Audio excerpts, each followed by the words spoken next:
নমস্কার বন্ধুরা, আপনারা কেমন আছেন? ভালো আছেন, ভালো থাকবেন, সাবধানে থাকবেন। আপনাদের সামনে একটা আমি নতুন ভিডিও শেয়ার করছি। তো ভিডিওটি হলো আমার গোপাল ঠাকুরের, আমি গোপাল পূজা করি, গোপাল ঠাকুরের ভোগের প্রসাদ তৈরি করছি। তো আমি আমার গোপাল ঠাকুরটাকে দেখাচ্ছি, আসুন। তারপরে আমি চলে যাব ঠাকুরের ভোগের প্রসাদ তৈরি করতে রান্নাঘরে। দেখুন বন্ধুরা, আমার গোপাল ঠাকুরটা যদি আপনাদের ভালো লাগে থাকে, অবশ্যই আপনারা আমার গোপাল ঠাকুরের জন্য একটা লাইক, কমেন্ট, শেয়ার আর সাবস্ক্রাইব করে দেবেন। তো এখন চলে যাচ্ছি আমি রান্নাঘরে গোপালের ভোগের প্রসাদ তৈরি করতে। তো আমি ভোগের প্রসাদ তৈরি করব আজকে নারকেল আর বাদাম দিয়ে। গোবিন্দর জন্য আমি সন্দেশ তৈরি করব। চলুন বন্ধুরা, আমি রান্নাঘরে চলে এসেছি গোবিন্দর ভোগের প্রসাদ তৈরি করতে। তো আমি কি নিয়েছি দেখাচ্ছি আপনাদের। এখানে নিয়েছি দুটো নারকেল নিয়েছি। আমি হালকা মিক্সির মধ্যে পেস্ট করে নিয়েছি, বেশি পেস্ট করে নিয়ে হালকা করে নিয়েছি।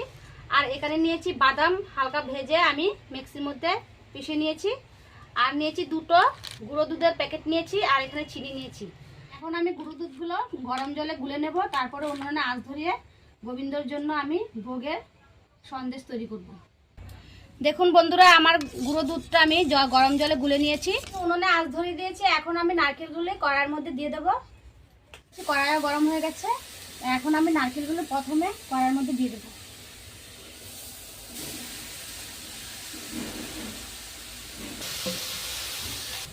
এখন আমি হালকা করে নারকেলগুলো নেড়ে নেব। আমি বেশি করে নারকেলটা নাড়বো না, খালি নারকেলের কাঁচা ভাবটা যাবে, তারপরে আমি চিনিগুলো দিয়ে দেবো। এটা আমার ঠাকুরের উনুন, আমি ঠাকুরের উনুনের মধ্যেই ঠাকুরের জিনিস তৈরি করি। আমি নারকেলগুলো একটু নেড়ে চেড়ে কাঁচা ভাবটা চলে গেছে আমার নারকেলের। এখন আমি দিয়ে দেবো চিনিগুলো। আমি দিয়ে দেবো চিনি। এখন বন্ধুরা, আমি ভালো করে নারকেলগুলো চিনির সাথে মিশিয়ে নিচ্ছি। যে চিনিটা দিয়েছি ভালো করে নারকেলের সাথে মিশিয়ে নিয়েছি। আর নারকেলের সাথে চিনিটা ভালো করে নাড়তে হবে, নাড়লে কড়াইয়ের মধ্যে লেগে যাবে আর সন্দেশটা লাল হয়ে যাবে, পুড়ে যাবে। এর জন্য ভালো করে নাড়তেই হবে। তো আমি এখন দুধটা দিয়ে দেবো নারকেলের মধ্যে। বন্ধুরা, আমি এখন দিয়ে দেবো নারকেলের মধ্যে গুঁড়ো দুধের গোলা দুধটা। এখন আমি নারকেলের সাথে ভালো করে দুধটা মিশিয়ে নেব। আমি নারকেলের মধ্যে যে দুধটা দিয়েছি, ভালো করে নারকেলের সাথে দুধটা একটু আমি জাল করে নেব, তারপরে দিয়ে দেবো পিষে রাখা বাদামগুলো। বন্ধুরা দেখুন, আমি দুধগুলো যে দিয়েছি নারকেলের সাথে, আমার লাড়তেই হবে। লাড়াটা যদি বন্ধ করে দিই তাহলে নারকেলটা পুরো লাল হয়ে যাবে। নারকেলের সন্দেশ বানাতে গেলে মিডিয়াম আঁচ দিয়ে আপনাদের নারকেলের সন্দেশটা বানাতে হবে, আর কড়াইয়ের মধ্যে আপনাকে লাড়তেই হবে। তো বন্ধুরা দেখুন, আমার নারকেলের আর চিনির পাকটা চলে এসছে। আমি এখন ভেজে রাখা বাদামগুলো আমি দিয়ে দেব। বাদাম এখন আমি ভালো করে বাদামের সাথে নারকেলগুলো মিশিয়ে নেব। বাদামটা দিয়েছি সন্দেশটা একটু ভালো হওয়ার জন্য বা টেস্টি হওয়ার জন্য, এর জন্য আমি নারকেল দিয়েছি। আপনারা এরকম করে একবার বাড়িতে বানান, দেখবেন কত ভালো লাগে। আপনারা তো নারকেল দিয়ে সন্দেশ বানিয়ে খেয়েছেন একবার, এরকম চিনিয়া বাদাম দিয়ে আর নারকেল দিয়ে সন্দেশ বানিয়ে দেখুন। এখন আমি ভালো করে মিশিয়ে নেব। বন্ধুরা, আমি নারকেলের মধ্যে যে ভেজে রাখা বাদামটা দিয়েছি, বাদামের পেস্টটা, তো আমি ভালো করে নারকেলের সাথে মিশিয়ে নেব। যতক্ষণ না নারকেল, বাদাম আর চিনির পাকটা ভালো করে আসছে, ততক্ষণ আমি নাড়তেই থাকবো। বন্ধুরা, একটু কষ্ট করে আপনাদের লাগতে হবে, তাহলে ভালো হবে সন্দেশটা। আর নাড়া ছেড়ে দিলে হবে না, পুড়ে যাবে, কড়াইতে লেগে যাবে।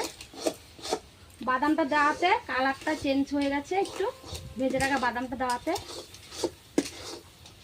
বন্ধুরা, আমার নারকেলের সন্দেশটা হয়ে গেছে, এখন আমি নামিয়ে ফেলবো। আমার নারকেলের সন্দেশটা হয়ে গেছে।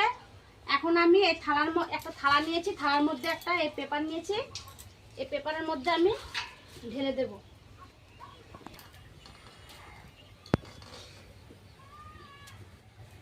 এগুলি সব আমার ঠাকুরের বাসন, আমি ঠাকুরের বাসনে ঠাকুরের সন্দেশ বানাচ্ছি।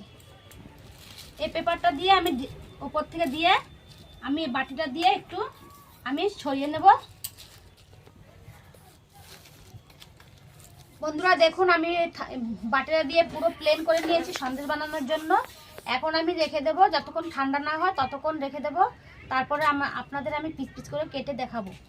এখন আমি এই উপরের পেপারটা খুলে দিচ্ছি ঠান্ডা হওয়ার জন্য। ঠান্ডা হলে আমি কাটিং করে নেব।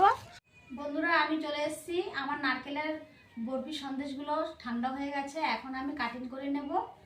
তো দেখুন কত সুন্দরভাবে ঠান্ডা হয়ে গেছে। এখন আমি কাটিং করে নেব। তো আমার চাকু নেই, এর জন্য আমি চামচ দিয়েই কাটিং করে নিচ্ছি।